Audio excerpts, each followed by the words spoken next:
কে এল সাইগল, কুন্দনলাল সাইগল, তার নাম জানেন না এমন কোনো ভারতবাসী বাবাও যায় না। এই কে এল সাইগল বাংলা, হিন্দি বহু ছবির নায়কও ছিলেন, গায়কও ছিলেন। কিশোর কুমার তার অন্ধভক্ত ছিলেন। কিশোর কুমার ছোটবেলায় কে এল সাইগলকে নকল করে গান গাইতেন। তবে এই কে এল সাইগল কলকাতা থেকেই তার জীবনের শুরু হয় এবং এখানেই তিনি প্রথম বাংলাতে রবীন্দ্রসঙ্গীত গান এবং অভিনয়ও করেন বাংলা ছবিতে। তো এই কে এল সাইগল কোনো একটি ছবিতে রবীন্দ্রসঙ্গীত গাওয়ার পরে কী সমস্যায় পড়েছিলেন সেই বিষয়টাই আজকে আমি আপনাদের সামনে তুলে ধরব। নমস্কার, আমি তনুপ বলছি। আজ আপনাদের কাছে সম্পূর্ণ নতুন একটা ভিডিও নিয়ে আসলাম। বিষয়টা একটু নতুনই হবে আপনাদের কাছে। আপনাদের শুনে কেমন লাগলো একটু ছোট করে লিখে জানাবেন এবং চ্যানেলটাকে সাবস্ক্রাইব করে দেবেন এবং লাইক শেয়ার অতি অবশ্যই করে দেবেন। এবার ঘটনাটা বলছি। কলকাতায় তখন নিউ থিয়েটার্সের খুব সুনাম। তারা বাংলা, হিন্দি দুই ভাষারই ছবি তৈরি করত, অর্থাৎ কোনো একটি ছবি বাংলায় হলে সেটি হিন্দিতেও তৈরি হতো এবং সারা ভারতে সেইটা রিলিজ করত একই সাথে। এই নিউ থিয়েটার্সের যে সিম্বলটা ছিল তাতে ছিল একটি হাতির ছবি। ওই হাতির ছবি দেখে সবাই বুঝে যেত যে নিউ থিয়েটার্সের ছবি। যাও, সেই সময় কলকাতায় একটা প্রচলিত প্রথা ছিল যে নিউ থিয়েটার্সের সব সিনেমাতে অন্তত দুটো রবীন্দ্রসঙ্গীত থাকবেই এবং কে এল সাইগলের গলায় তার বেশিরভাগটাই থাকবে। এনটির ছবিতে অর্থাৎ নিউ থিয়েটার্সের ছবিতে রবীন্দ্রসঙ্গীত যেমন একটা বনেদিয়ানা, তেমনি সেই সব গান পাশ করা নিয়ে বিশ্বভারতী বোর্ডের সঙ্গে ঝামেলাও কম হতো না। প্রায়শ কোনো না কোনো ব্যাপারে তাদের সঙ্গে মতভেদ দেখা দিত, বিশেষ করে সাইগলের গায়কী ঢং ও উচ্চারণ নিয়ে। সেটাই স্বাভাবিক ছিল, কারণ সাইগল বাঙালি ছিলেন না, পাঞ্জাবি ছিলেন, কাজেই তার উচ্চারণ এবং গায়কী একটু অন্যরকম হবেই। যাই হোক, ঘটনাটাতে আবার আসছি। NT1-এ তখন রাইচাঁদ বড়াল ও পঙ্কজ মল্লিক পাশাপাশি থাকতেন এবং অনেক ছবিতে তারা একসাথে সুরারোপও করতেন। NT1-এ তখন রাইচাঁদ বড়াল ও পঙ্কজদার পাশাপাশি আর একজন ব্যক্তি ছিলেন, তার নাম হরিপদ চট্টোপাধ্যায়। সিনেমায় রবীন্দ্রসঙ্গীত অথরিটি হিসাবে তাকে দেখা হতো। বিখ্যাত বাঙালি পরিচালক নিতিন বসুর পরিচয় ছবিটি তোলার সময় সাইগলের দুটি গান নিয়ে সমস্যা দেখা দিল। সেটা বোধহয় 1939 সালের কোনো এক সময়। এই ছবিটি নিয়ে একটি টেনশনের ঘটনা ঘটেছিল, সেটাই আপনাদের বলা হচ্ছে। তখন গান পাস করানোর জন্য অর্থাৎ রবীন্দ্রসঙ্গীতের এক পিঠে হোয়াইট লেবেল স্যাম্পেল রেকর্ড করা হতো। সব ডিটেলস দিয়ে তাকে পাঠানো হতো বোর্ডের কাছে। অনুমোদিত হয়ে এলে তখন ছবির নাম টাম ইত্যাদি ছাপা টাইটেল লাগানো হতো। কিন্তু দিনের পর দিন যায়, সাইগলের গান দুটোর অনুমোদন আর আসেই না।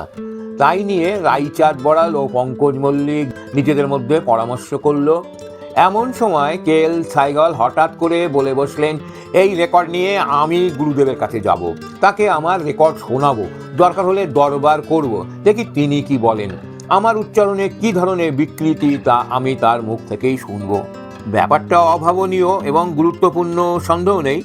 তবে এতে আবার হিতে বিপরীত না হয় এই ভেবে সবাই একটু ইতস্তত করে শেষ পর্যন্ত সাইগলকে অনুমতি দিলেন যাবার এবং বললেন রায়বাবু আর পঙ্কজ বাবু অর্থাৎ এই দুজন যেন সাথে যায়।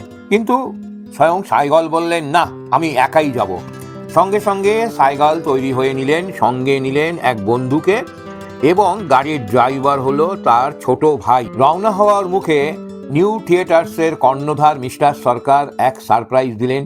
নিউ থিয়েটার্সের সিম্বল ছিল হাতি মার্কা ছবি, তার মধ্যে লেখা ছিল জীবতাং জ্যোতিরেতু ছায়াম। কথাটা দিয়ে একটা বিরাট পোস্টার তৈরি করিয়ে গাড়ির পিছনে লাগিয়ে দিলেন। কি উদ্দেশ্যে সেটা লাগানো হলো তার তিনি কাউকে খুলে বললেন না, পরে বোঝা গেল ব্যাপারটা। কে এল সাইগলের গাড়ি ছুটল বোলপুরের দিকে। শান্তিনিকেতনে গাড়ি গিয়ে পৌঁছতেই সেই পোস্টারগুলো দেখে তার চারপাশে লোকজন ভিড় করতে লাগলেন। তখন বোঝা গেল হাতিমার্কা ছবির কি পপুলারিটি। তার উপর গাড়িতে স্বয়ং কে এল সাইগল। লোকের কৌতূহল যখন তীব্র তখন সাইগল বললেন, গুরুদেবের সঙ্গে আমি দেখা করতে এসেছি। মুহূর্তের মধ্যে খবরটা পৌঁছে গেল রবীন্দ্রনাথের কাছে। শুনে সঙ্গে সঙ্গে তিনি একজনকে বললেন, ওকে নিয়ে এসো আমার কাছে। রবীন্দ্রনাথ তখন থাকতেন উত্তরায়ণে। সেই সময় তার ঘরে আরও 2-4জনও ছিল। একটু বাদে সাইগল দুখানা হোয়াইট লেবেল রেকর্ড বগলে করে তার ঘরে ঢুকেই তার পা ছুঁয়ে প্রণাম করে পুরো ঘটনা খুলে বললেন। তারপর বললেন, তাই আপনার কাছে শেষ পর্যন্ত বাধ্য হয়ে এসেছি আপনাকে রেকর্ড দুখানা শোনাবো বলে। যদি গান শুনে আপনি বলেন আমার গানে কোনো বিকৃতি আছে, তাহলে আমি মাথা নিচু করে চলে যাব। এই কথা শুনে রবীন্দ্রনাথ একটু ব্যস্ত ও বিব্রত হয়ে বললেন, না না না, সে কি কথা, নিশ্চয়ই আমি তোমার গান শুনবো, তোমার গান আমি শুনেছি। বলে তিনি তক্ষুনি দুখানি গান শোনার ব্যবস্থা করলেন।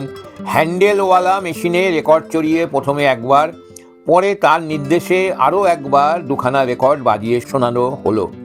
রবীন্দ্রনাথ চোখ বুজে প্রায় মগ্ন ধ্যানস্থ হয়ে গান দুখানি শুনলেন।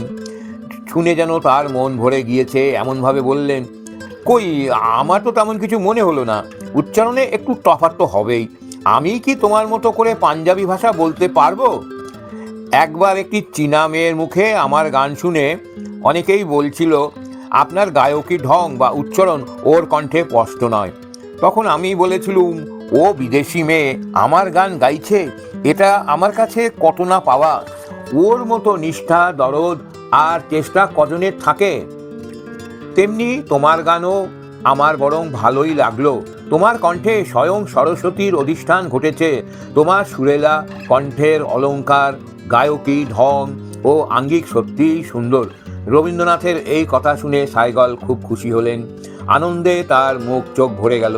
এখানে একটি কথা বলে রাখা দরকার, রবীন্দ্রনাথ জীবিত থাকতেই তার অনুমোদন নিয়ে সিনেমায় যেসব গান ব্যবহার করা হতো তার রেকর্ডের উপরে 5% রয়্যালিটি ধার্য ছিল।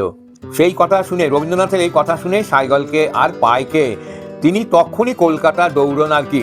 গুরুদেবকে সাইগল বললেন, তাহলে আপনি নিজের হাতে লিখে দিন যে আপনার কোনো আপত্তি নেই।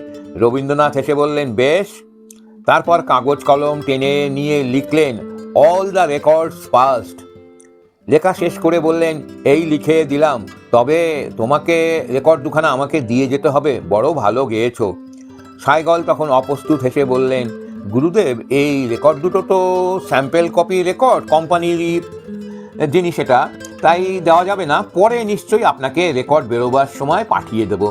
রবীন্দ্রনাথ তাতেও খুশি, বললেন, বেশ, তবে কিছু মুখে দিয়ে যাও। সেই কখন এসেছো, খালি মুখে ছাড়ি কি করে তোমায়। সাইগলের তখন মন ছুটেছে স্টুডিওর দিকে। গুরুদেবকে প্রণাম করে বললেন, আপনার আশীর্বাদ পেয়েছি, এটাই আমার কাছে সবচেয়ে বড় পাওয়া। স্টুডিও সবাই খবরের জন্যে উৎকণ্ঠায় বসে আছে। এই বলে সাইগল গাড়ি নিয়ে ছুটলেন স্টুডিওর দিকে। অর্থাৎ সাইগল খুশি, স্বয়ং রবীন্দ্রনাথ তার গান পাস করিয়ে দিয়েছেন। যাই হোক, এই ঘটনাটা আপনারা শুনলেন, আপনাদের কেমন লাগলো সেটা একটু ছোট করে লিখে জানাবেন, লাইক শেয়ার করবেন এবং চ্যানেলটা অতি অবশ্যই সাবস্ক্রাইব করে দেবেন। নমস্কার।